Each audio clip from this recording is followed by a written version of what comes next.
तो हेलो दोस्तों, मैं हूं आपका दोस्त और होस्ट सुनील और आप सुन रहे हैं सुनील हॉरर स्टोरी। कहानी को देखने से ज़्यादा सुनने में मज़ा आता है, तो अपने हेडफोन लगा लीजिए दोस्तों। आज की कहानी बहुत ही डरावनी और खतरनाक होने वाली है। दोस्तों, कहानी शुरू करने से पहले आप चैनल को सब्सक्राइब कर लें और अगर आपको कहानी अच्छी लगे तो आप लाइक कर देना। दोस्तों, बिना के देरी के हम कहानी को शुरू करते हैं। ये कहानी मैंने हाल ही में अपनी सिस्टर से सुनी है। उनके गाँव में एक उनकी पड़ोसन थी, कोमल नाम था उनका। ये घटना उनके साथ घटी एक सच्ची घटना है। उस दौरान कोमल की नई नई शादी हुई थी और शादी कर वो जिस पड़ोस में गई थी उनकी भी एक लड़की थी, जिनकी शादी को भी यहीं कुछ एक साल ही हुआ था, जिसका नाम माया था। कोमल की शादी हुई तब वो लड़की कुछ 7 या 8 महीने की प्रेग्नेंट थी, लेकिन उसकी सास और उसका पति बात बात पर उससे झगड़ा करते थे। कभी कभी उसे मारते और पीटते थे। वो लड़की स्वभाव से बहुत ही गरीब थी और चुपचाप सब कुछ सह लेती थी। ज़्यादा से ज़्यादा वो कोमल को उसके साथ जो कुछ भी हुआ बारे में बताती थी कि कैसे उसके ससुराल वालों ने उससे बुरा व्यवहार करते हैं। उसी बीच उस लड़की की डिलीवरी हो गई। लगा था कि बच्चे के जन्म के बाद सब कुछ ठीक हो जाएगा। मतलब माया को तो बस यही एक उम्मीद थी, लेकिन सब कुछ उल्टा हुआ। माया ने एक लड़की को जन्म दिया था। इस बात से उसके ससुराल वाले और भी चिढ़ गए। बात और भी ज़्यादा बिगड़ गई। वो पहले से ज़्यादा माया को तकलीफ़ देने लगे।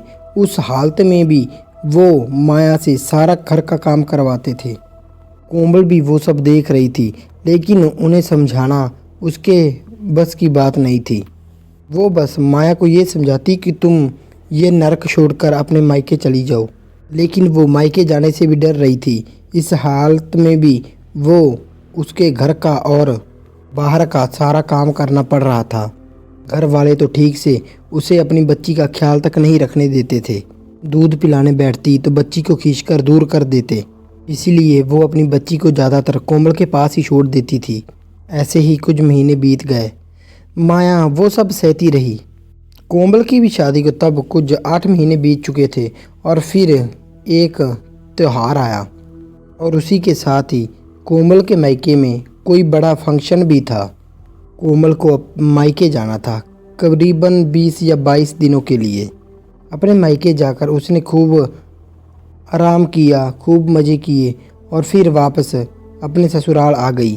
घर आते ही उसे सबसे पहले मुन्नी की याद आ गई और फिर वो सब सामान रखकर सीधे अपने पड़ोस के यहाँ चली गई। घर का दरवाज़ा पहले से ही खुला हुआ था। वो छोटी सी नन्ही सी बच्ची तब एक चादर में लेटे लेटे खेल रही थी। कोमल दौड़ते हुए उस बच्ची के पास चली गई और उसे चूमने लगी। कुछ देर उसके साथ खेलते हुए कोमल ने फिर उसे अपने हाथों में उठा लिया। जैसे ही उसने बच्ची को उठाया तो देखा कि माया भाभी बिल्कुल उसके सामने खड़ी थी। कोमल को और बच्ची को देखकर वो खुश लग रही थी। वो तो खुशी से मुस्कुरा भी रही थी और फिर उसने कोमल से पूछा, तुम कब आई वापस? कोमल ने फिर बच्ची के साथ खेलते हुए कहा, अभी अभी तो आई हूँ।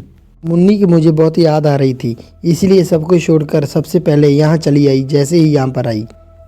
माया ने तभी मुस्कुराते हुए कहा, अच्छा है, चलो अब इसे अपने साथ लेकर जाओ और इसका ख्याल रखो।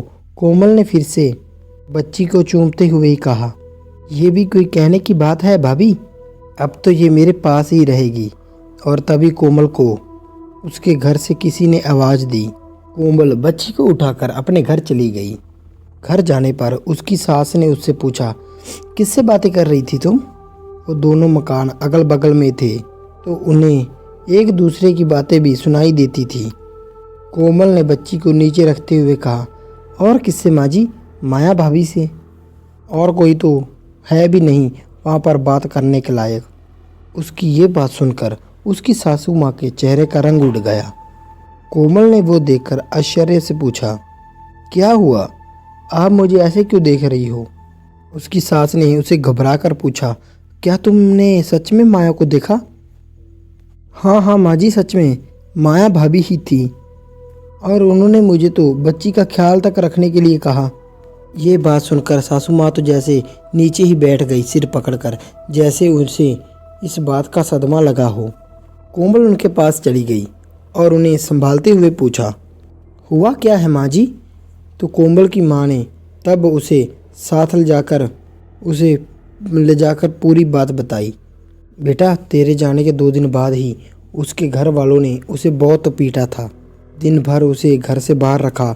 उस दिन मैंने इस बच्ची को संभाला था, पर उसी रात उसने आत्महत्या कर ली। सच झूठ तो भगवान ही जाने। कोई कहता है कि उसने घर वालों से तंग आकर खुद अपनी जान दी है, तो कोई कहता है कि घर वालों ने उसकी जान ली है। मैं तो यही मानती हूँ कि कोई अपनी बच्ची को, और इतनी प्यारी बच्ची को, छोड़कर कैसे जान दे सकता है। बेचारी सारी तकलीफ़ों से छूट गई। इतना बोलकर सासू माँ भी रोने लगी। मैंने अब तक यही सुना था कि इंसान के मरने के बाद उसकी आत्मा अपनी सबसे प्यारी चीज़ के आसपास ही भटकती रहती है, लेकिन उस दिन मैंने अपनी आंखों से वो सब देख भी लिया। गांव वालों ने एकजुट होकर माया के घर वालों के खिलाफ केस दर्ज भी किया था और फिर उन्हें गिरफ्तार भी कराया। अब करीबन 8 से 10 साल हो गए हैं उस घटना को, लेकिन कोमल आज भी उस बच्ची का ख्याल रख रही है। तो दोस्तों, अब हम करते दूसरी कहानी शुरू। दोस्तों, ये दूसरी कहानी हमारे ही किसी एक दोस्त ने हमें भेजी है। ये उसके दोस्त के साथ घटी एक बहुत ही भयानक घटना है। उन्होंने अपना और अपने दोस्त का नाम बताने से मना किया है, इसीलिए हम कोई काल्पनिक नाम देकर कहानी को आगे बढ़ाएंगे। और अब कहानी को जैसी है। मेरा नाम रोहित है। काफ़ी सालों पहले मैं चोरी किया करता था। माँ बाप तो बचपन में ही गुजर गए थे। छोटा था तब छोटी मोटी चोरियाँ कर लेता था। खाने के लिए लोगों से गाली खाता था और मार भी खा लेता था। लोगों ने मुझे बहुत समझाया, लेकिन मैं नहीं समझा और फिर मुझे धीरे धीरे चोरी की आदत पड़ गई। फिर जैसे बड़ा हो गया, भूख भी बढ़ गई और फिर मैं थोड़ी थोड़ी बड़ी चोरी करने लगा। कुछ भी पढ़ा लिखा नहीं था, तो पैसे के सिवा मुझे कुछ भी समझ नहीं आता था। उस वक्त ज़्यादातर मैं शहरों में ही चोरी किया करता था, लेकिन इस बार मैं किसी गांव में गया था और आदतन मैं उस बार भी किसी गांव में घूम रहा था। उसी गांव में वो बहुत ही सुनसान और एक अजीब सी जगह थी। कौन सी जगह थी ये तो पता नहीं। और तभी एक मोड़ पर मुझे एक बूढ़ी औरत चलती हुई दिखाई दी। चोरी करने की अब मुझे आदत पड़ चुकी थी, इसलिए मुझे अब अंधेरे से ज़्यादा डर नहीं लगता था। मैं उसे देखकर एकदम से रुक गया, क्योंकि मुझे उसमें एक शिकार अपना नज़र आ रहा था।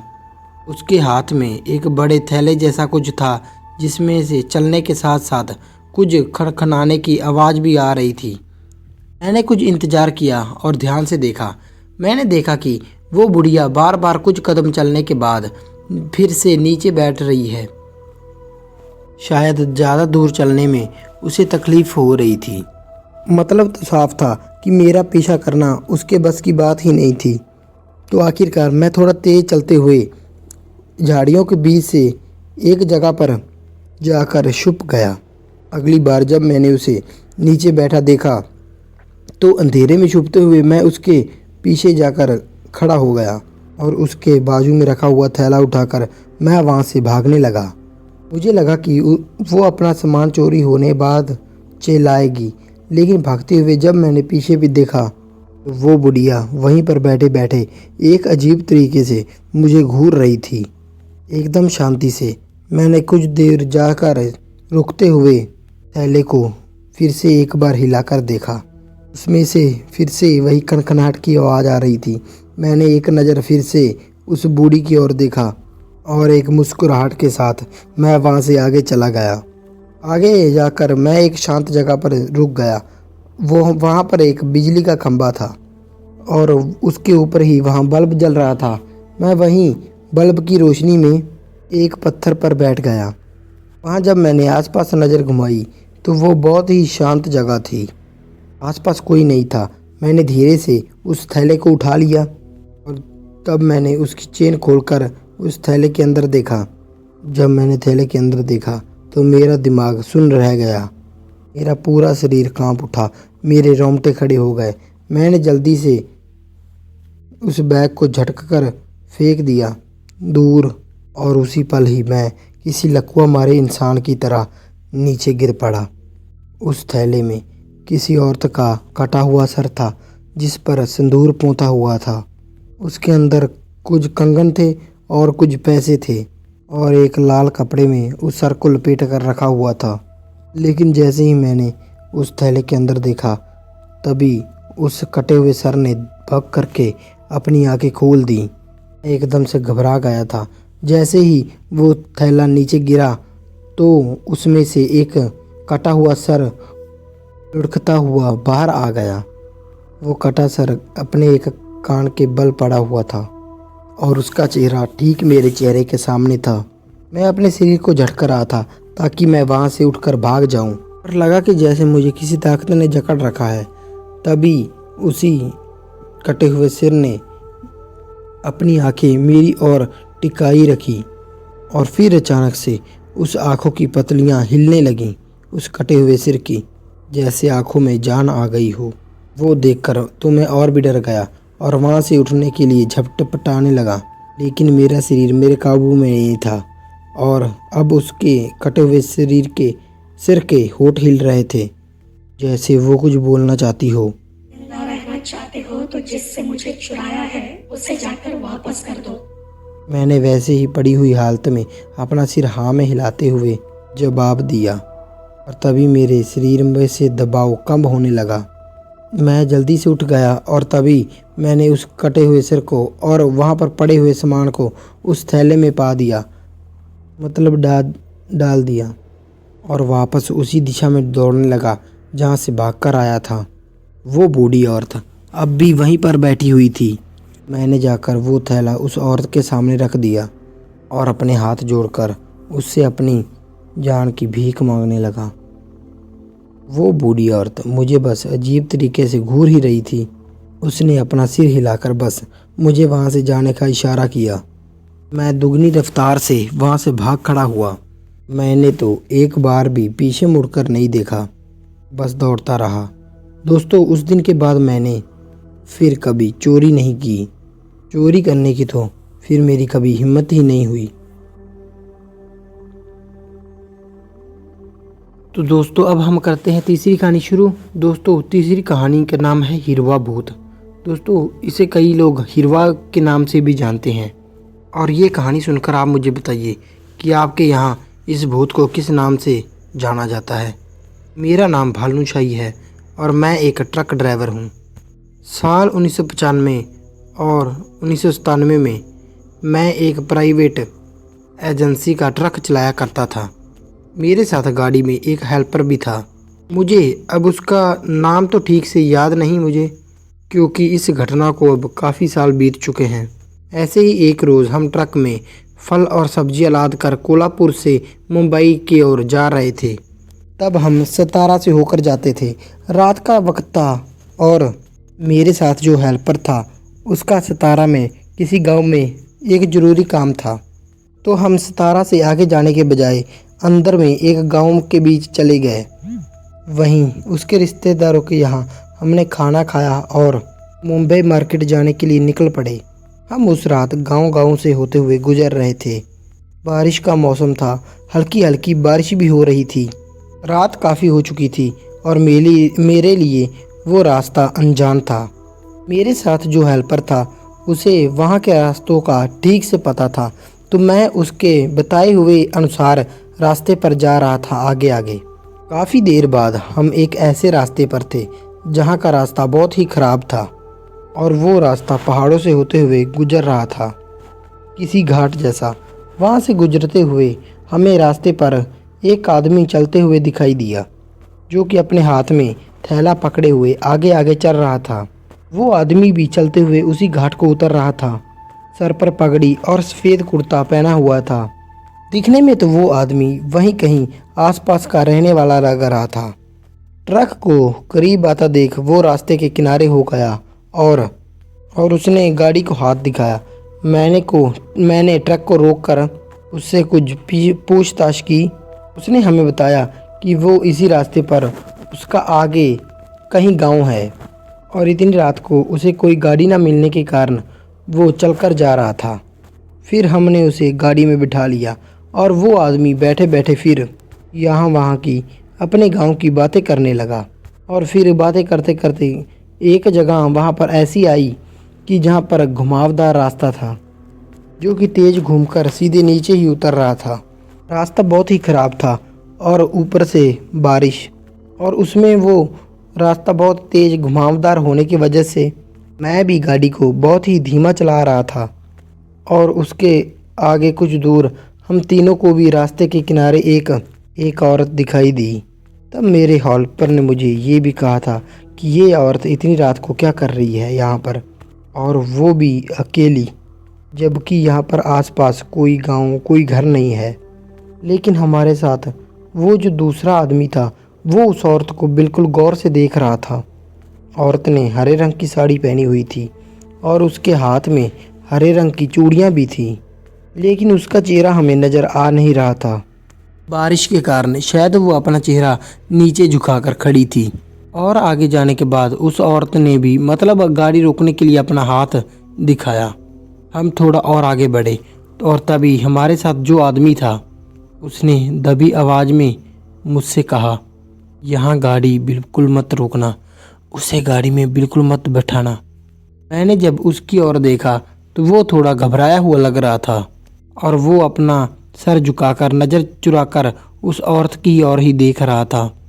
हमें लगा कि शायद वो आदमी उस औरत को जानता है या फिर इन दोनों के बीच कुछ हुआ होगा, और इसीलिए मैंने उससे पूछा, उसे भी तो तुम्हारी तरह कहीं जाना होगा, एक बार हमें पूछने में क्या जाता है। फिर उसने उसी दबी हुई आवाज़ में थोड़ा चिल्लाते हुए कहा, मेरी बात मानो, गाड़ी मत रोकना, आप आगे चलो, मैं आपको सब कुछ बताता हूँ। और तब मैं गाड़ी को रोकने के लिए ब्रेक दबाने ही वाला था, तब मेरे मन में पता नहीं क्या आया, ये मुझे पता नहीं, और मैं भी गाड़ी को बिना रोके आगे चला गया। और फिर हम कुछ देर बाद घाट उतर कर आगे चले गए। और तब उस आदमी ने गाड़ी के शीशे की तरफ पीछे मुड़कर देखते हुए कहा, गाड़ी के शीशे में देखते हुए कहा, ये हिरवा है और इसे हमारे यहाँ एक प्रकार का भूत माना जाता है। ये यहाँ के पहाड़ों में झाड़ियों में घूमते रहते हैं, भटकते रहते हैं और भूले भटके लोगों को अपना शिकार बनाते हैं, उन्हें रास्ता भटकाकर मार देते हैं। और यहाँ के लोग तो ये भी मानते हैं कि ये जिन गाड़ियों में बैठते हैं उस गाड़ी का एक्सीडेंट हो जाता है, और अगर वो कोई औरत भी होती तो वो हमें पीछे से आवाज़ ज़रूर देती। ये किसी भी आकार में किसी के रूप में भी दिखाई देते हैं, लेकिन इनका रंग हमेशा ही हरा होता है और इसी से गांव वाले भी इनको पहचानते हैं। उसकी वो बात सुनकर मेरे साथ जो हेल्पर था वो उसकी मजाक उड़ाने लगा। मेरा भी पूरा ध्यान गाड़ी में था, मतलब गाड़ी चलाने में था, और इसीलिए मैंने उनकी बातों पर भी ज़्यादा ध्यान नहीं दिया। और फिर आगे कहीं रास्ते पर मैंने उस भले इंसान को कहीं छोड़ दिया। ये जो भूत का प्रकार था वो मैंने पहली बार सुना था। उसके बाद मैंने उस रास्ते पर कभी आना जाना हुआ ही नहीं मेरा। करीबन 7 या 8 महीने बाद मुझे किसी कारण से गांव जाना पड़ा और मैं उस रात भी फिर से वही रास्ते से निकल पड़ा। वो रास्ता तो मुझे थोड़ा बहुत याद था, लेकिन मेरे मन में थोड़ा बहुत भी डर नहीं था। और उस वक्त मेरा हेल्पर भी मेरे साथ नहीं था। उस घाट के नीचे उतरते वक्त मेरे मन में एक बार हिरवा का ध्यान जरूर आया था और मुझे वहाँ पर कुछ भी दिखाई नहीं दिया। आखिरकार मैं उस पहाड़ के ऊपर से नीचे आ गया। नीचे उतरने के बाद मुझे वहाँ पर पुलिस की कुछ गाड़ियाँ दिखाई दी और वहीं आसपास एक एम्बुलेंस भी खड़ी थी। मैंने आगे जाकर गाड़ी को धीमा किया और देखा कि किसी कार का बहुत ही बुरी तरह से एक्सीडेंट हुआ था। गाड़ी के अंदर कुछ लोग अटके पड़े थे, तो मैंने वहीं ट्रक को रोका और वहीं पर कैमरे से जो पुलिस फ़ोटो ले रही थी मैंने उसे झुकते हुए एक पुलिस वाले से उस घटना के बारे में पूछा। उसने मुझे बताया कि गाड़ी में 3 लड़के थे और शायद वो बहुत ही तेज़ी से घाट को उतर रहे थे और उसी दौरान उनकी गाड़ी ऊपर से सीधे नीचे आ गई और इसी कारण उन तीनों की भी गाड़ी के अंदर कुचलकर मौत हो गई। बहुत ही बुरी हालत है तुम तीनों की। उस हवलदार की बात सुनकर मैंने गाड़ी की ओर देखा। वो तीनों भी गाड़ी के अंदर बहुत बुरी तरह से कुचले पड़े थे, इतनी बुरी तरीके से कि पुलिस को भी उसकी लाश निकालने के लिए तकलीफ हो रही थी। और उसी पल मेरा ध्यान वहाँ पर पेड़ों के आगे चला गया जहाँ पर किसी का भी ध्यान नहीं था। वहीं झाड़ियों के पास एक औरत खड़ी थी जो कि मुझे ही देख रही थी। उसके बदन पर हरे रंग की साड़ी थी और उसके बदन पर उसका हाथ, चेहरा सब कुछ हरा था और उसकी आंखें भी हरे रंग से चमक रही थी। और फिर वो हरी आंखों से मुझे ही घूर रही थी।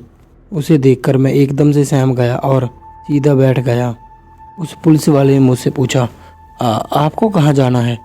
मुझे तब अचानक से अंदर से बहुत डर लगने लगा था क्योंकि वो औरत बहुत ही भयानक थी। और फिर मैंने उस पुलिस वाले से कहा, अच्छा मैं चलता हूँ। और इतना कहकर मैं वहाँ से आगे निकल गया। पता नहीं क्यों उस औरत को देखकर मुझे बहुत ही अजीब सा लगने लगा था। मुझे ऐसा लग रहा था जैसे वो मेरी ओर आने वाली है, मेरी गाड़ी में बैठने वाली है। पता नहीं अब मैंने जो देखा वो सच था या झूठ था। और उसे देखकर मुझे लेकिन उस मुसाफिर की याद आ गई थी एक बात।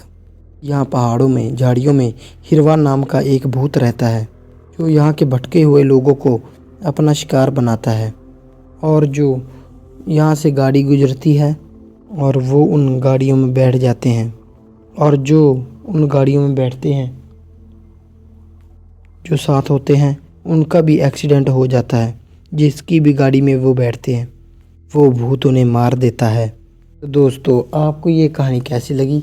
आप चैनल को सब्सक्राइब और मुझे कमेंट करके बताइए। और हाँ, बहुत से लोगों का भी ये सवाल है कि मैं लंबी कहानियाँ लेकर आऊँ। तो दोस्तों, जल्द ही मैं लंबी और डरावनी कहानियाँ लेकर आऊँगा कि कुछ छोटी कहानियों को अब मैं और विस्तार से बना रहा हूँ। तो दोस्तों, कैसी लगी आपको कहानी? लाइक शेयर कमेंट करके जरूर बताना और चैनल को जरूर सब्सक्राइब कर लेना। मिलते हैं इसे डरावनी और खतरनाक कहानी में। तब तक के लिए धन्यवाद।